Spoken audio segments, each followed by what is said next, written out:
There is no external force holding you captive. There is no invisible structure built to control your fate. There is no reality that is oppressive by nature. The only thing moving through every experience of your life is the signal you are broadcasting continuously, quietly, consistently, even when you are not aware of it. Reality does not arrive before you as a fixed, solid object. It appears after you, responds to you, and takes shape according to how you are present. When you believe you are small, fragile, able to be harmed, able to be violated, the entire field around you reorganizes to match that belief. Not because the universe is cruel, but because the universe is perfectly neutral. It does not oppose you. It does not protect you. It simply reflects the signal it receives. You are not trapped in circumstances. You are trapped in a configuration of observation. And that configuration is not imposed from the outside. It is maintained from within through assumptions so familiar you have never questioned them. Assumptions like, I can lose, I can be taken from, I can be hurt, I am not safe enough to relax, I must defend myself to survive. Each assumption is not just a thought. It is a configuration command sent into the field. Quantum mechanics has shown that there is no fixed state before observation. A particle does not choose a position until it is measured. A system does not collapse probability until interaction occurs. This is not only true in laboratories, it is true in your everyday life. Your life is not a sequence of random events. It is the result of continuous probability collapses, each one influenced by the internal state of the one observing it. When you live with the sense that you can be harmed, you are not just feeling insecure. You are broadcasting a signal that allows insecurity to become valid within your field of experience. And the field does not argue. It only confirms. Every limitation you see outside once existed inside as an accepted possibility. There is no confinement stronger than confinement that is agreed to. There is no prison more solid than the belief that you can be imprisoned. Because the moment you believe something has the power to bind you, you give it authority it never possessed. That authority does not come from circumstances themselves. It comes from your permission. The human nervous system was not designed to live in prolonged defense. When it believes there is a risk of loss, it contracts, tightens, and shifts into preservation mode.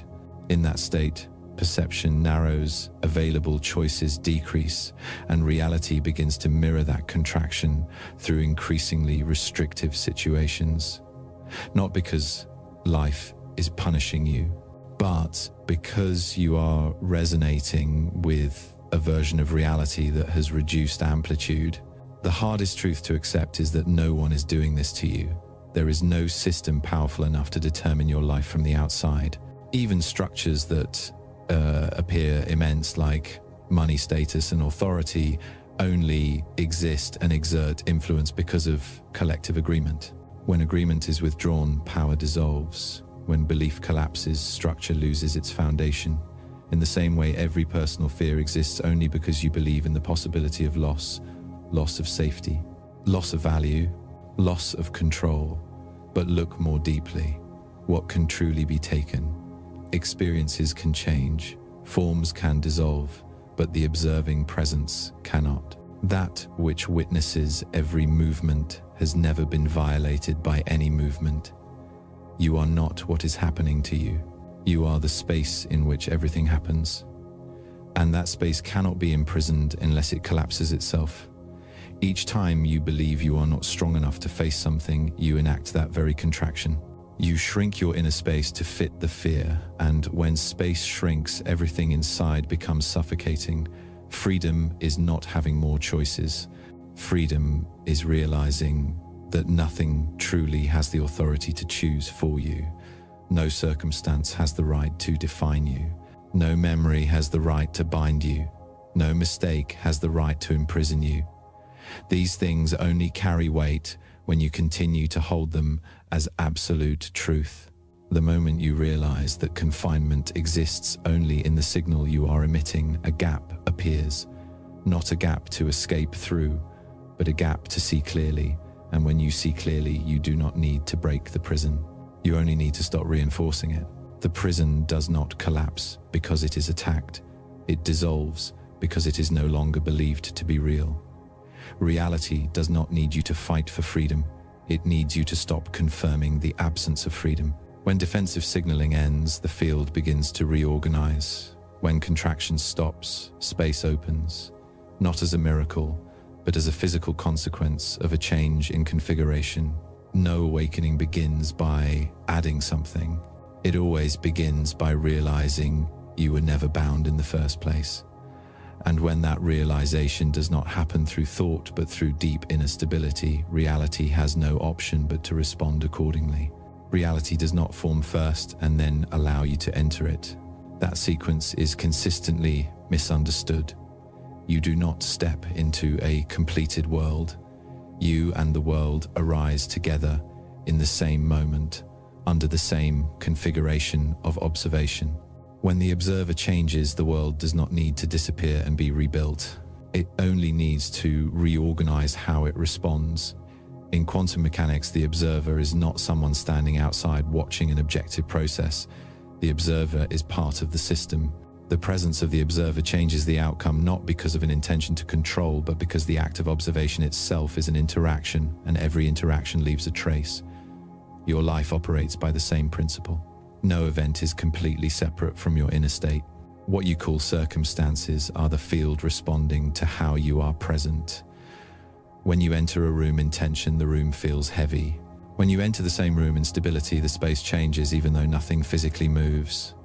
This is not subjective feeling. It is a shift in the structure of interaction. Your nervous system broadcasts signals. Those signals influence how you see, how you hear, how you interpret. And how you interpret determines what is allowed to become real for you. The observer does not simply see the world. The observer selects which version of the world can be seen. When you believe life is something happening outside your control, you place yourself in a passive position. In that configuration, you are no longer a participant. You become a reactive object. Reality responds by giving you sequences where you always arrive late, are always pushed, or always forced to adapt from behind. But when you realize you are co-creating through the way you observe, your position in the system shifts. You do not need to control anything. You only need to stabilize how you are present, because the field does not respond to desire, it responds to state. The observer in quantum does not need to do anything to create impact. Simply existing in a certain state changes the outcome. A particle does not know what you want, it only responds to how it is measured. In the same way, life does not know what you hope for, it only responds to how you are standing within it. Most people live inside a noisy observation configuration.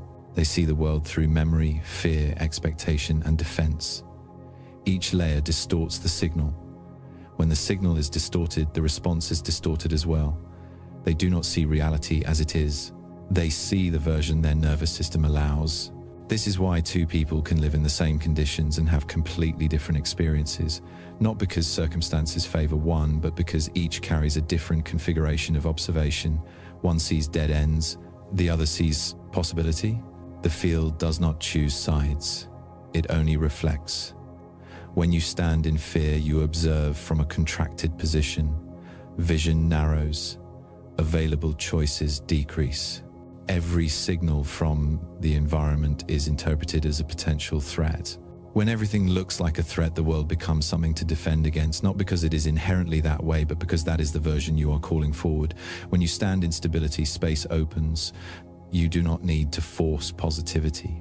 You simply stop reacting. In that state, the nervous system stops distorting signals. You begin to see what was previously overlooked. Opportunity was always present. You were simply not positioned to recognize it.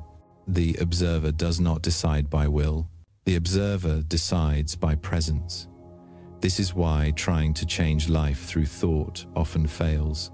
Thought is the surface layer. The observation configuration lies deeper in the state of the body, in internal safety, in how you relate to yourself. You can say you want freedom, but if your body remains in defense, the signal you emit is still unsafe, and the field will respond accordingly.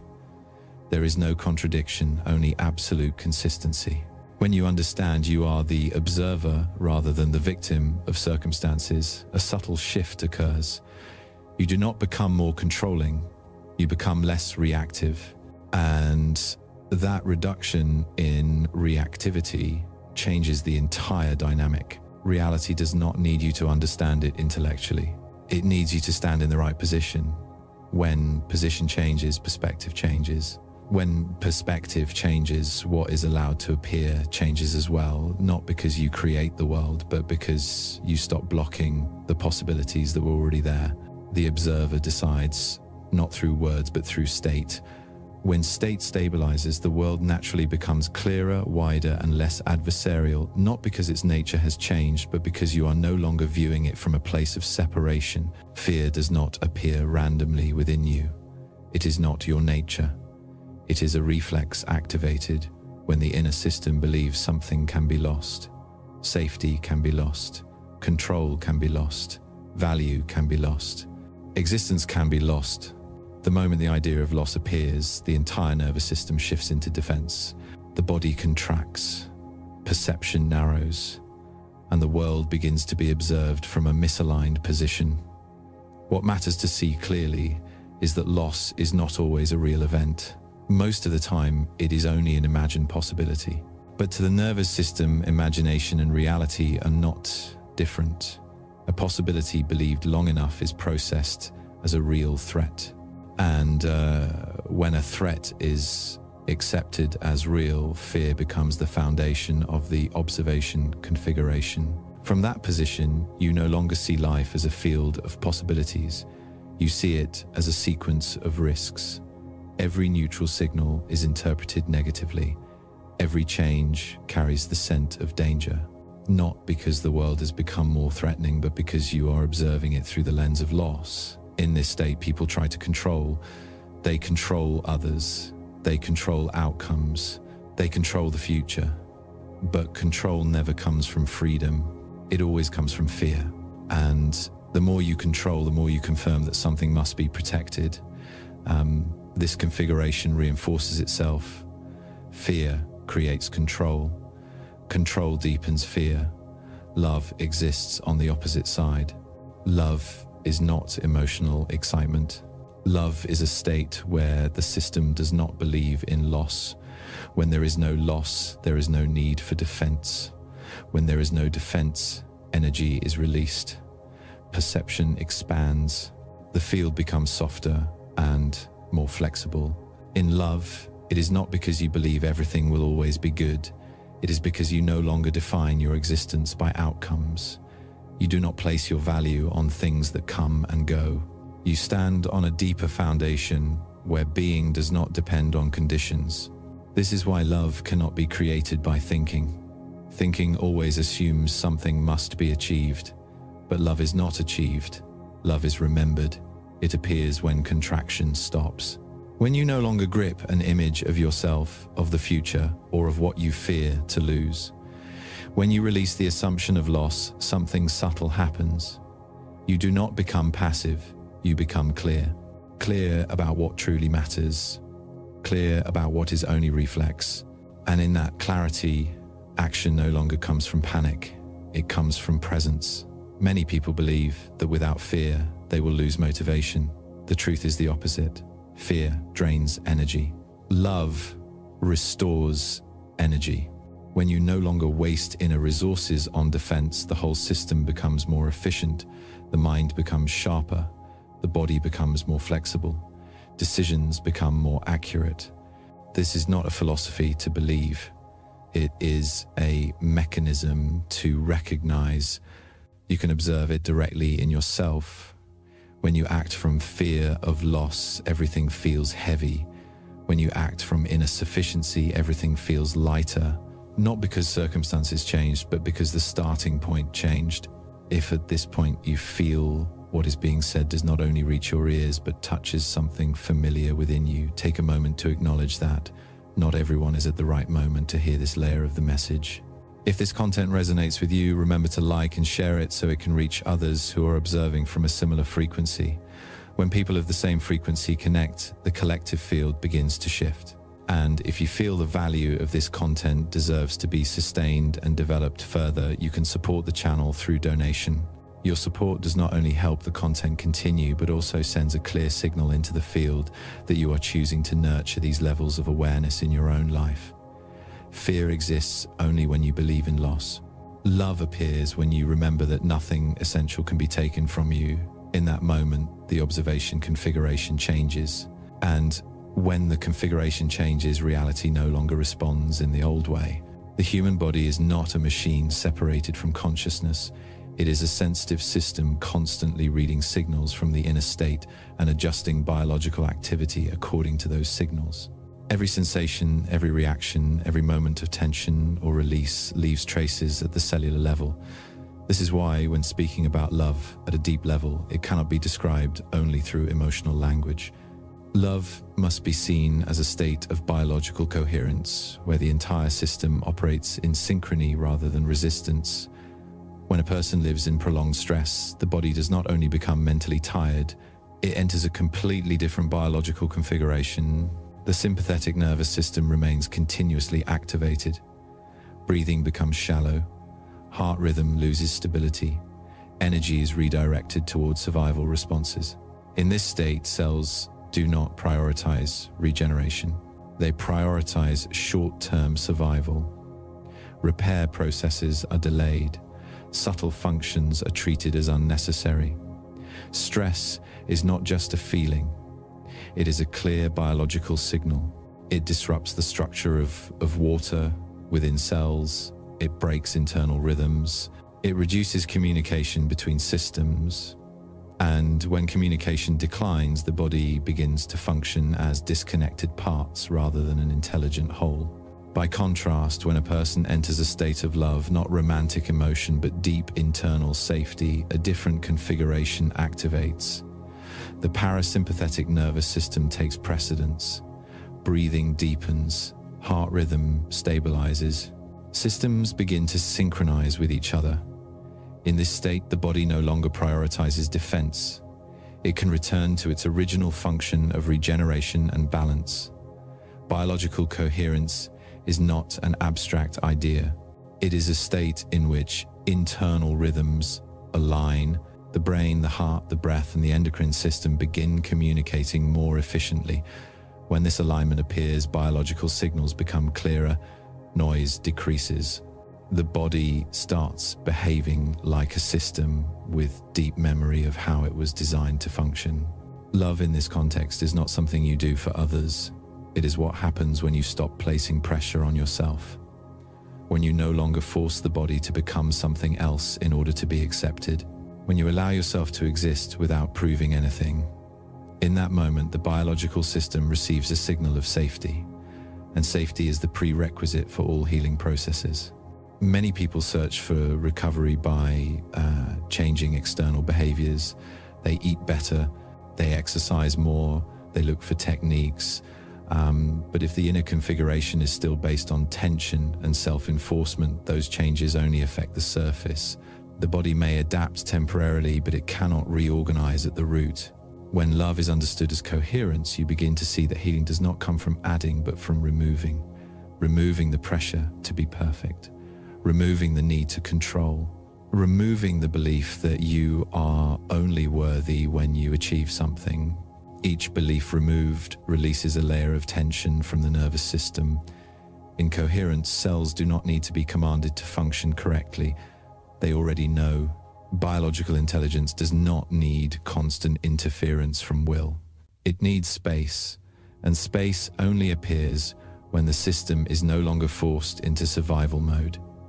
This explains why many people experience profound health shifts when they stop fighting themselves. Not because they give up, but because they stop creating internal noise. When noise decreases, the original signal becomes clear, and the body begins doing what it has always known how to do. Love at the biological level does not eliminate pain instantly, but it changes your relationship with pain. You no longer see it as an enemy. You see it as information. And when information is listened to rather than suppressed, the system gains the opportunity to adjust intelligently. Coherence is not a peak state. It is a stable state. It is not loud. It is not stimulating.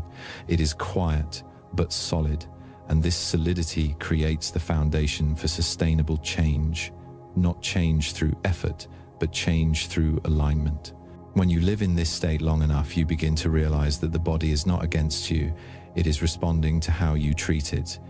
When you live as if you are always in danger, the body believes that. When you live as if you are allowed to exist in safety, the body believes that too. Love is not a concept to believe, it is a state to live. And when it is lived at the biological level, no persuasion is needed. The body proves it. Lightness appears, flexibility returns, and a familiar sensation long forgotten begins to spread, the sense that everything is moving in the rhythm it was meant to follow. This is not a miracle, this is coherence. And coherence is always the quiet foundation of all real healing. Love does not live in thought. This is not a symbolic statement, but an operational truth. Thought is designed to analyze, compare, separate, and label. It functions by dividing the world into parts that can be understood, measured, and controlled. But love does not belong to that divided world. Love is not an object to be identified. It is a state that appears when the need to divide disappears. The moment you try to think about love, you step out of it. Not because thinking is wrong, but because thinking was never designed for this territory. Thought always asks, what is this? Why does it happen? How do I get it? Love does not answer those questions. Love does not arrive as a result. It appears when the questions stop. Humans live in their heads for so long that they believe everything important must be understood. They assume that if something cannot be expressed in language or analyzed by logic, then it cannot be trusted. Yet the deepest experiences of your life never began with understanding. They began with presence. You did not understand life before living it. You lived first and thought came later to interpret. Love operates the same way. It does not need to be understood to exist. It needs space, and space only appears when thought releases the center. When thought steps back, another state is allowed to emerge. That state is not loud, it does not persuade, it is simply there, stable, open, and without demand. Many people search for love by thinking more. They analyze relationships, set standards, and try to understand themselves and others to find a formula. But the more they analyze, the further they move from direct contact. Love does not live in models. It lives in unconditional contact with the present moment. Thought tends to create an image of the self. That image needs protection, recognition, and maintenance. When that image is threatened, thought reacts. It compares, judges, and defends. In that configuration, love cannot appear. Not because you are unworthy, but because the system is busy protecting a story. When you stop trying to be someone in your head, a subtle relief appears. You no longer need to prove anything. You no longer need to be right. You no longer need to maintain an image. In that space, love begins to be felt, not as an intense emotion, but as a deep acceptance that you are allowed to exist as you are. Love does not require you to be better. It does not ask you to change before being accepted. It appears when you stop placing conditions on your own existence. This often disturbs thought because thought is oriented toward improvement, fixing, and optimization. But love does not optimize, love allows. When thought quiets, the nervous system receives a signal of safety. When safety appears, sensation opens. You begin to feel more, not dramatic emotion, but life moving within you. Breathing becomes clearer, the body softens. Tension no longer occupies the center. In this state, you are not trying to love, you are not practicing love, you are not applying techniques. Love is simply the natural consequence of no longer resisting yourself. When resistance ends, flow returns, and that flow is love. Thought will try to intervene.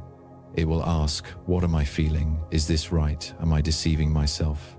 This is a familiar reflex. There is no need to fight it. Just do not let it lead. Thought has its role, but it is not the guide in this territory. Love does not need you to believe in it. It does not need agreement. It only needs non-interference. And the only interference is the attempt to grasp it through thought. When you allow yourself not to know, not to understand, and not to control, a door opens. Not a door to something new, but a door back to what was always there. Many people fear letting go of thought because they believe without thinking they will lose direction. But in reality, when thought settles, another intelligence emerges. This intelligence does not speak much. It does not explain. It senses directly what is aligned and what is not, and it guides gently yet precisely. Love is not blind. It simply does not judge. It does not require concepts to orient itself. It is based on direct sensing of harmony and misalignment. When you live from this state, action does not come from impulse. It comes from alignment, and alignment is always clearer than any argument. When love is no longer sought through thought, it begins to appear in very simple moments. In how you look at another without evaluation, in how you are with yourself without correction, in how you allow life to move without control. This is not a special state. It does not feel superior. It is very ordinary, and that ordinariness confuses thought. But if you are still enough to remain, you will recognize this as the most natural state you have ever known. A state that requires no effort. A state that requires no proof. A state where love is not something you have, but the way you are present. There is a very subtle boundary that most people were never taught to recognize. That boundary lies between discernment and judgment. These two states are often mixed together, but they operate from completely different configurations of consciousness. One opens freedom, the other creates confinement. What makes this dangerous is that they can look almost identical on the surface. Discernment is the ability to recognize what is happening without attaching it to identity. It is clarity without the emotional charge of condemnation. When you see a harmful action and name it accurately, you are in discernment. You are not denying reality. You are not softening it. You are not avoiding it. But you are also not collapsing an entire human being into that action. You are seeing a signal and responding to the signal, not to the story built around it. Judgment works in the opposite way. Judgment does not stop at recognition. It moves further and assigns a label. It says, because this happened, this is who you are. It freezes a person in a single moment and treats that moment as the whole truth. In this configuration, the possibility of change is blocked, not because people cannot change, but because the observation field no longer allows that possibility to exist. In quantum logic, no state is permanent. Every state is probability. Every expression is the result of a specific configuration at a specific moment. When you judge, you are doing something fundamentally opposite to the nature of reality. You are assuming a temporary state is a fixed essence. You are acting as if time has stopped and possibility has been locked. Discernment keeps the field open. Judgment collapses the field. When you live in judgment, it does not only limit others, it limits you, because that observation configuration will reflect back onto you. When you believe people can be defined by their mistakes, you create a reality where you too can be defined and trapped by your past. Many people believe that without judgment they will become weak or tolerate what is wrong. This is a deep misunderstanding. Discernment is not blind acceptance. It is clarity without hostility. It allows you to set boundaries without destruction. It allows you to say, this is not aligned, without saying you are the problem. Judgment always carries the energy of control. It wants to fix. It wants to punish. It wants to ensure that what is unwanted never happens again. But control always comes from fear. Fear that if things are not boxed in, they will spiral out of reach. Discernment comes from trust in the intelligence of the field. It knows that when a signal is seen clearly, the system has the capacity to self-adjust. When you look at someone and see they are acting from pain, discernment allows you to see the pain without being pulled into it. Judgment collapses the person into the behavior and reacts from defense. These two responses create completely different outcomes in the interaction field. One opens the possibility of transformation. The other reinforces the old loop. This is equally true in how you treat yourself. Most suffering does not come from what happened, but from how you continue to judge yourself for what happened. You say, because I did this, I am this. You freeze yourself in an old story and live as if it is the present. Each time you do this, you recreate the same reality configuration. Discernment toward yourself looks very different. It says this happened. It does not deny it, but it does not condemn. It allows information to enter without turning it into identity. In this state, you can learn without punishment. You can change without hating the previous version of yourself. Unconditional love cannot coexist with judgment, not because judgment is morally wrong, but because judgment freezes probability. Love keeps probability open. Love does not say every behavior is correct. Love says no behavior has enough power to erase the value of being. When you stand in love, you can say no to harm without saying no to the person. This requires inner maturity because judgment often brings an immediate sense of power. It creates clear right and wrong. It places you above.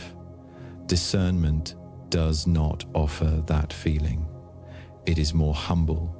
It requires you to stay with complexity without simplifying it through conclusions. In the quantum field of human relationships, how you observe determines what is allowed to appear.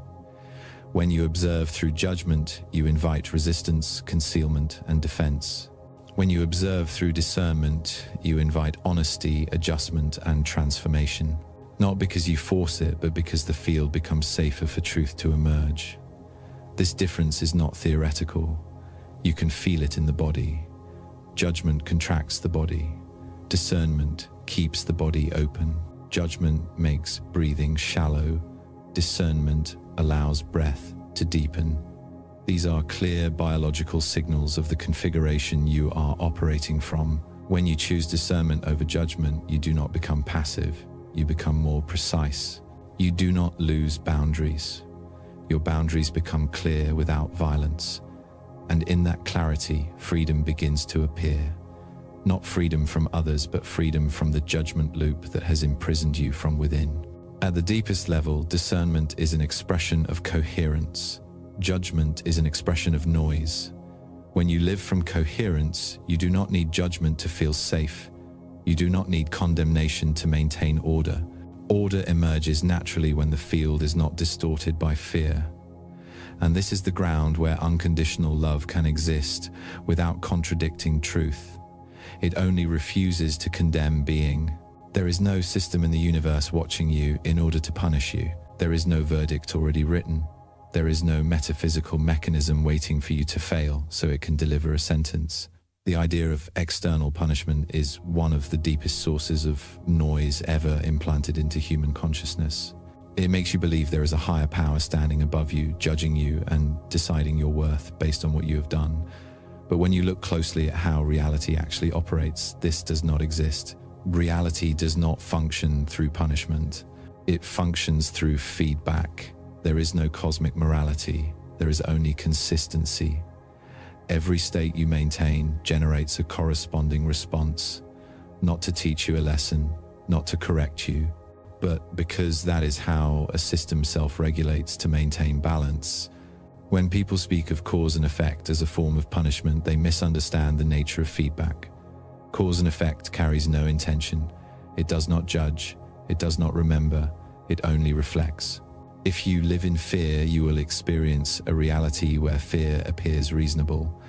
If you live in control, you will experience a reality that continuously challenges that control. Not because you are being punished, but because the configuration you are holding produces matching conditions. The idea of punishment persists because humans are conditioned to live in judgment. When you judge yourself, you believe a penalty is required to restore balance.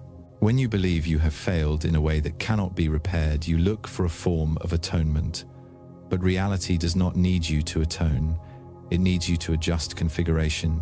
No mistake can strip you of the right to exist. No action can remove your being. What happens only generates information. That information is reflected back so you can see more clearly how you are operating. When this is understood, a tremendous burden drops away.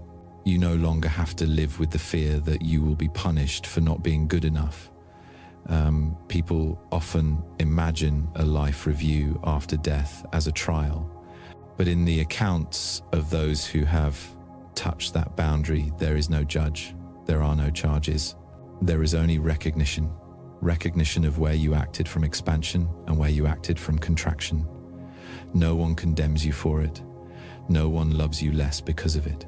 You simply see more clearly the relationship between your inner state and your outer experience. The deepest pain does not come from being punished. It comes from punishing yourself by refusing to forgive yourself. You hold on to old moments, old decisions, old versions of yourself, and use them as proof that you are unworthy. Each time you do this, you are not repairing the past. You are recreating it in the present. Reality does not ask you to pay for what happened.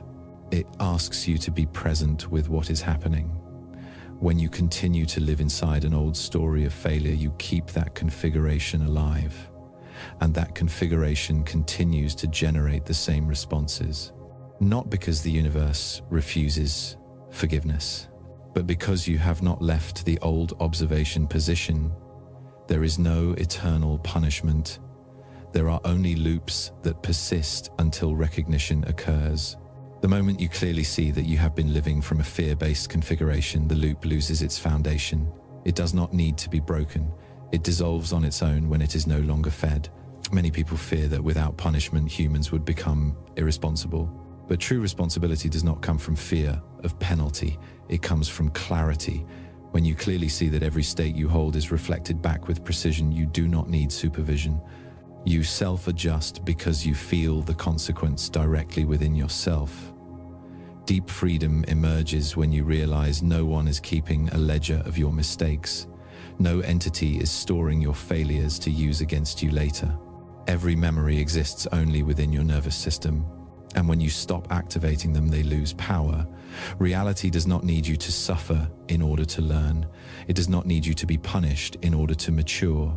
It only reflects so you can see, and when you see, you can choose differently. There is no delay.